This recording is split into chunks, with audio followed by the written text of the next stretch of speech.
मकालु शङ्खसभा जिल्ला मकालु हिमालको अवस्था मैले यस्तो देखाउनु गइरहेको छु हैन। यो हिमालको नाम चाहिँ के पो भन्ने गरी थिएँ, मैले बिर्सेर गइरहेको छु हैन।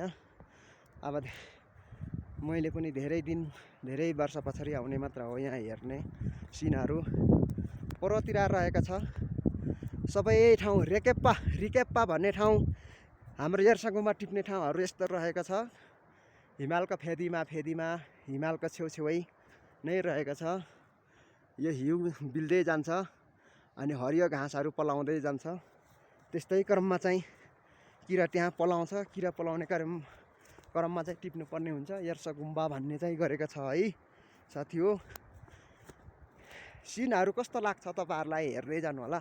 आजको मौसम चाहिँ एकदम क्लियर भएको कारणले सफा नै देखिरहेछ भन्नुपर्छ है।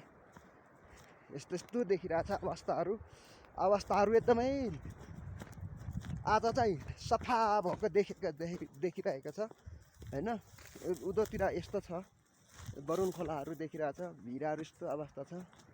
तल बरुण खोलाहरू तपाईँहरूले देखि नै रहनु भएको होला सायद। यस्तरी चाहिँ फिन्जेर गएको छ खोलाहरू हैन। यस्तो अवस्था छ, यस्तो भिराहरू रहेको छ। हाम्रो किरा टिप्ने अवस्था चाहिँ यस्तो रहेको छ साथी हो। आज सफा भएको कारणले भिराहरू एकदमै डरलाग्दो भिराहरू छ। यहाँदेखि उधरतिर गयो भने हैन रहेको छ। यहाँदेखि रहेको छ तल ठाउँहरू तपाईँहरूले देख्नु नै सक्नुहुनेछ। तल निकै टाढा भएको कारणले देखिरहेको छैन। याङले खड्का भन्ने देखिरहेछ। ऊ हल्का सहरै पो देखिरहेछ त। यो हाम्रो याङले काइला वार्ड अध्यक्ष छप्पल काइलाको पसल मात्रै, उसको एकजनाको व्यक्ति पसल हो। त्यहाँ टन्नै छ उसको भनेको, उसकै हो। सबै किचनहरूदेखि लिएर गुम्बाहरूदेखि लिएर सबै देखिरहेछ। उहाँको व्यक्ति नै हो, त्यो एकजनाको मात्रै हो। त्यो धेरैवटा छ उहाँको, त्यहाँ लगभग 10-12वटा होला उसकै मात्रै। त्यहाँ किचनदेखि लिएर हरेक बेडरुमहरूदेखि लिएर बस्ने अवस्था छ। अनि अरू त्यस्तै साथीहरूकोहरू चाहिँ रहेको छ हैन। याङले तादोसा लाङमाले भन्ने ठाउँ चाहिँ ठ्याक्कै यो शिवधारा भन्ने ठाउँले लाङमाले भन्ने ठाउँ चाहिँ छेलिएको छ। मकलु हिमालमा चाहिँ बादल लाग्नु सुरु भइसकेको छ। अब 1-2 घन्टापछि झ्याप्पै अन्धकारै हुन्छ, पुरा बाटै देखिँदैन, आफैलाई पनि चिनिँदैन। त्यति जस 5 मिटर जतिको टाढोसम्मको मान्छे चिन्नु गाह्रो हुन्छ एकछिनमा चाहिँ है। धुम्मा हुन्छ। बिहान एकचोटि चाहिँ मौसम सफा रहने गरेको छ। यस्तै रहेको छ। शिवधारा चाहिँ तपाईँहरू देख्न सक्नुहुन्छ।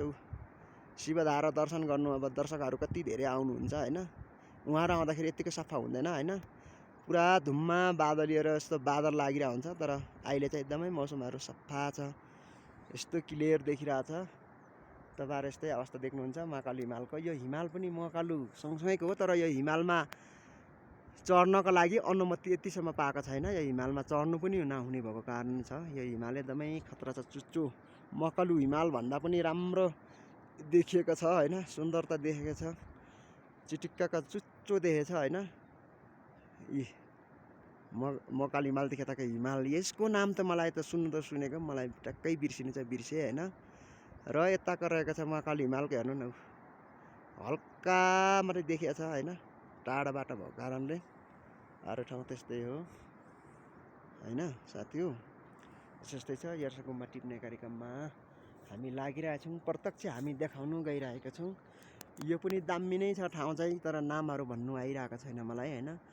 त्यो भएको कारणले के हो कसो हो हैन। माथि चाहिँ इन्द्रेणी लागिरहेको छ, त्यो पानीको यस्तो खतरा इन्द्रेणीहरू लागिरहेछ। त्यहाँ यस्तो इन्द्रेणी लागिरहेछ कि कस्तो कलरको भनेर देखिरहेछ। मकालु हिमालका अवस्थाहरू स्थितिहरू अहिलेको यस्तै छ। अहिलेको अपडेटहरू तपाईँहरू हेर्दै जानु होला। एकदमै सफा छ। आज भनेको 2082 3 महिना 10 गते 10 होइन 12 गते जेठको रहेको छ। जेठ पनि होइन, असार रहेको छ। सरी, असार रहेको छ। सो तपाईँहरू हेर्दै जानुहुन्छ।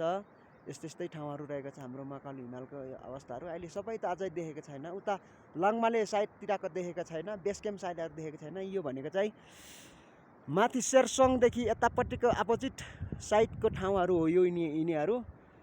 यो शिवधारा यो डाँडा कटेर उतापट्टि हो त्यो माथि चढेर पछि चाहिँ उताका सिनहरू हेर्न सकिन्छ। अहिलेको चाहिँ यतापट्टिको मात्रै हो, याङले साइड यतापट्टिको हो। याङले भन्दा धेरै माथि हो, 3500 भन्दा माथि हो, याङले भन्दा माथि। यहाँ जम्मा लगभग 5300 400सम्म पुग्छ अहिलेको म बस्ने अवस्थातिर चाहिँ। यतिको माथि हाइमा छ है। र यति नै रहेको छ। अरू फेरि उसमा भ्लगमा भेट्ने नै छौँ तपाईँहरूसँग होइन। धेरै के कुरा गर्ने होइन, धेरै म बोल्नु चाहेन होइन। हल्का सिनहरू तपाईँहरूलाई देखाइ नै सकेँ। अन्तिम अवस्थामा यस्तै रहेको छ है। आज हेली हिँड्नुमा सामान ओसारिरहेको छ काठमाडौँबाट आएर भन्नुपर्छ होइन। अहिले चाहिँ भनेको चाहिँ 7 साढे 7 भइसकेको छ। अब 8-9 बजीबाट यही हल्का यो बादल लागेको छ त्यो हो, त्यसले नै फैलाएर झ्याप्पै कुहिरो लाग्ने अवस्था हुन्छ है त। यसले गर्दा यो अलिअलि देखिरहेको छ, त्यसले नै ट्याप्पै छोपेर चाहिँ अहिले अन्धकार बनाइदिन्छ। झ्याप्पै पानी पनि अहिले परिदिन्छ होइन। धुम्म भएपछि एकदमै नाजुक छ क्या हिमालयन ठाउँमा। अहिले नै सफा छ भने अहिले नै मौसम खराब भइहाल्छ होइन। त्यो कारणले एकदमै गाह्रो नै छ भन्नुपर्छ तपाईँहरूको। यस्तो ठाउँहरू छ साथी हो, हेर्दै जानु होला है। शिवधारा यो भयो, उतापट्टिको पार्वती भयो होइन। उतापट्टिको लिएर चाहिँ हाम्फोजुङ नानी पाउने चाहिँ भनेछ होइन। कसो के हो यसको कथाहरू, यसको कथा व्यथाहरू धेरै छ, म भन्नु सक्दिनँ। त्यही भएको कारणले तपाईँहरूसँग सरी भन्न चाहन्छु।